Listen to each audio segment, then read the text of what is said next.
Hello everyone, Dr. Polaris here. While I generally like to cover relatively obscure extinct animals on this channel, there are some important groups that, while famous, don't receive the level of coverage that they should.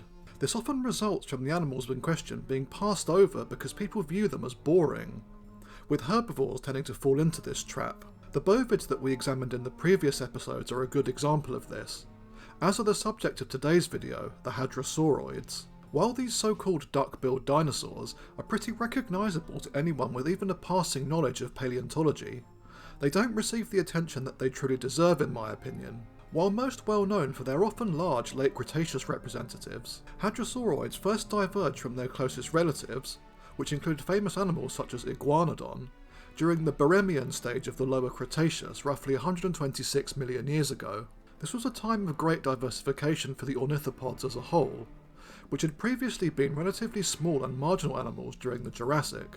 The first members of Hadrosauroidea were genera such as Mantellisaurus, which was native to what is now the UK, Belgium, Spain and Germany between 130 and 120 million years ago. Initially thought to have been a small, slender species of Iguanodon, this animal measured about 7 metres or 23 feet long, and weighed roughly 750 kilograms or 1,650 pounds.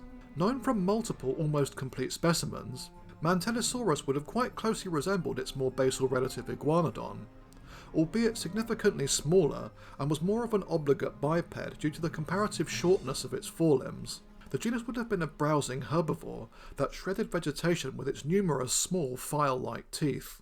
Other early hadrosauroids probably include the flamboyant genus Ouranosaurus, although the exact position of this animal often shifts around a bit in phylogenetic studies. Endemic to Niger and Cameroon during the Aptian to Albian stages of the early Cretaceous, this relatively large herbivore could potentially reach up to 8.3 metres or 27 feet long, with a maximum weight of 2.2 metric tons. Two fairly complete specimens recovered from the El-Haz formation of Niger were both subadults that were fairly close to maximum adult size, while the specimen recovered from Cameroon is significantly more fragmentary. Ouranosaurus was certainly a striking animal, with distinctive elongated neural spines that supported either a sail or perhaps a fatty hump, similar to that of the theropod Spinosaurus, which was also coincidentally native to Niger later in the Cretaceous. Its skull was quite low and elongated, with a narrow snout that terminated in a broad toothless beak that was utilised for grabbing and stripping vegetation. Given the shape of the animal's skull and its batteries of cheek teeth, Ouranosaurus was probably a selective browser with a relatively weak bite. Capable of walking in both bipedal and quadrupedal postures, its forelimbs were quite long, being about 55% the length of the hind limbs. These were equipped with 5 digits, although only digits 2 and 3 played a substantial weight-bearing role, with the thumb possessing a small spike similar to that of Iguanodon but far more diminutive, while the 5th digit had been reduced to an immobile spur.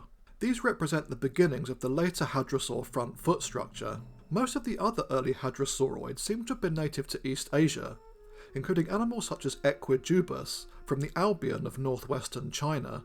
This genus is notable for the preservation of phyoliths recovered from its teeth, which reveal that Equidubus probably fed on very early members of the grass lineage Poaceae. This would be a sign that hadrosauroids were very capable of taking advantage of the diversification of flowering plants, which no doubt facilitated their immense success during the Cretaceous. Other forms include the similarly Chinese Probactrosaurus, which was a lightly built animal approximately 5.5 metres or 18 feet long, as well as the late surviving genus Batyrosaurus from the Santonian of Kazakhstan circa 84 million years ago. From animals like these emerged the more derived clade Hadrosauromorpha, which probably also developed in East Asia about 126 million years ago during the Aptian. However, some of the best known basal members of this group were actually endemic to North America, representing an early colonisation of the continent by these animals. These include the well-known genus Eolambia, which was native to the Mustntucket member of the Cedar Mountain Formation of Utah circa 96 million years ago. Represented by hundreds of specimens that range from juveniles to fully grown adults, this 6 metre or 20 foot long animal was once thought to have been an early Lambeosaurine hadrosaurid, although this is no longer thought to be the case. Living in a hot, humid floodplain ecosystem and feeding on ferns, gymnosperms and flowering plants, Eolambia would have been preyed upon by the large yet mysterious theropod Ceats. Its probable sister genus was Proto-Hadros, which was native to the Woodbine Formation of Texas, also about 96 million years ago. Like Eolambia, it possessed a very deep-set jaw with a wide, rough textured beak that was well suited for cropping low-growing vegetation. Meanwhile, other hadrosauromorphs continued to develop in East Asia, some of which persisted pretty late into the Cretaceous, when the hadrosaurids were really starting to take off. This shows that in evolutionary terms, just because an animal is more basal doesn't mean that it can't persist alongside its more derived relatives. A good example of this was the genus Nanyangosaurus, a rather small hadrosauromorph that measured between 4 and 5 metres, or 13 to 16 feet long. Due to its small size and basal characteristics, its original describers assumed the genus to be from the Albion of the Lower Cretaceous, although Nanyangosaurus has since been dated to the Turonian to Campanian stages between 94 and 72 million years ago. Other late surviving forms include the genus Phylax from the Maastrichtian of Spain, known from a single partial skull. This was also a small hadrosauromorph, being roughly 3.5 metres long.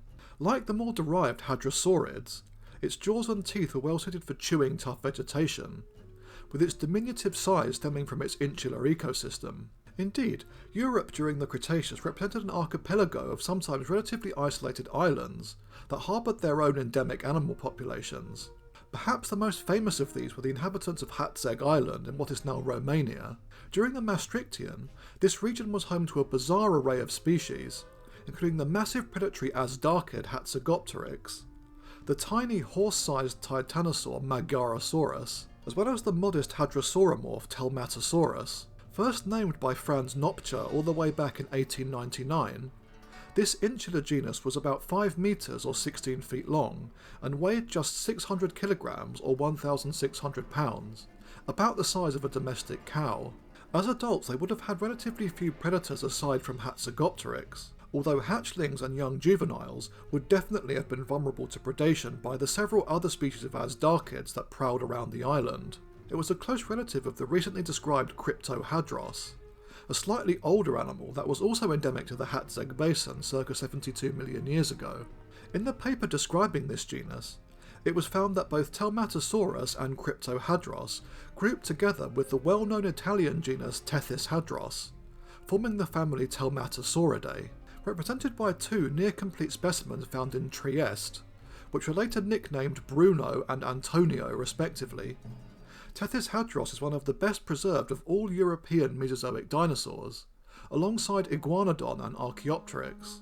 Bruno was the larger of the two, and is now thought to have been an adult individual that measured a bit over 4 metres or about 14 feet long, and may have weighed roughly 1,200 pounds. Antonio was a subadult, 15 to 20% smaller than Bruno, weighing about 745 pounds and measuring just under 4 metres long. The genus would have been an island-dwelling herbivore, with the incredible preservation of both specimens being due to the fact these animals fell into a cenote-like water-filled depression. Their bodies sank to its stagnant base, where they were entombed in an oxygen-poor environment, aiding in the preservation of their skeletons. The bones in question reveal that Tethys hadros was something of a transitional animal, with some of its anatomical features being rather basal, such as its iguanodon-like skull shape, short neck, and the presence of a supraorbital bone, while other traits were more similar to those seen in hadrosaurids, like its possession of complex tooth batteries, a lack of an antorbital fenestra, and in the structure of its front feet. These were comprised of 3 weight-bearing digits, which were formed into a fleshy pad, with the animal's hands appearing functionally monodactyl if we were to see them alive. The distinctive spiked thumb seen in earlier hadrosauroids was completely absent in Tethys hadros. This animal lived between 80 and 81 million years ago in a warm subtropical insular environment, and likely fed on palms, conifers, laurels and ferns. Other more derived members of Hadrosauroidea included Gobi hadros from the Bayan Shiri formation of Mongolia between 96 and 81 million years ago. It was a larger animal than Tethys hadros, with fully grown adults reaching 7.5 metres or 25 feet long. Multiple specimens of varying ages have been identified, with an especially large individual formerly known as ZPAL MGD III found to be an elderly animal that suffered from a form of arthritis, which was the first time in which this condition had been identified in a non-avian dinosaur. Meanwhile, the Appalachian region of North America appears to have been a centre of diversity for hadrosauroids, with genera such as Eotrachodon, Lophorothon and Hypsibema being present there during the late Cretaceous. Combined with the genus Hadrosaurus, which has consistently been recovered as the most basal member of the family Hadrosauridae, this has led paleontologists to believe that hadrosaurids likely first developed in Appalachia before spreading elsewhere. While these animals evolved and diversified in Laurasia, hadrosauroids successfully migrated into Gondwana during the last 20 million years of the Cretaceous. A somewhat surprising example of this was the genus Gonkoken from the Maastrichtian of Chilean Patagonia. This modestly sized 4 metre or 13 foot long animal was not a saurolophine hadrosaur, like other members of the group that were native to Maastrichtian South America. Instead, Gonkoken was a more basal hadrosauroid, closer to the Appalachian forms mentioned earlier such as Eotrachodon. This indicates that hadrosaurs colonised South America from the north multiple times during the late Cretaceous. The family Hadrosauridae proper probably first appeared around 90 million years ago, likely in eastern North America, before rapidly diversifying to become one of the major groups of late Cretaceous herbivorous dinosaurs on the northern continents. Towards the end of the period, these adaptable animals had also successfully migrated into South America and Africa as well, with their ever-growing tooth batteries proving highly efficient for processing a diverse range of plant matter. Although that is a complex subject that is best left for a future video. Thanks for watching, everyone. The next episode will be covering the possibly unnatural Mesozoic mammal clade Eutriconodonta, a long-lived and diverse group of carnivorous forms that included some of the largest Mesozoic mammal species so far known. See you again soon. Cheerio.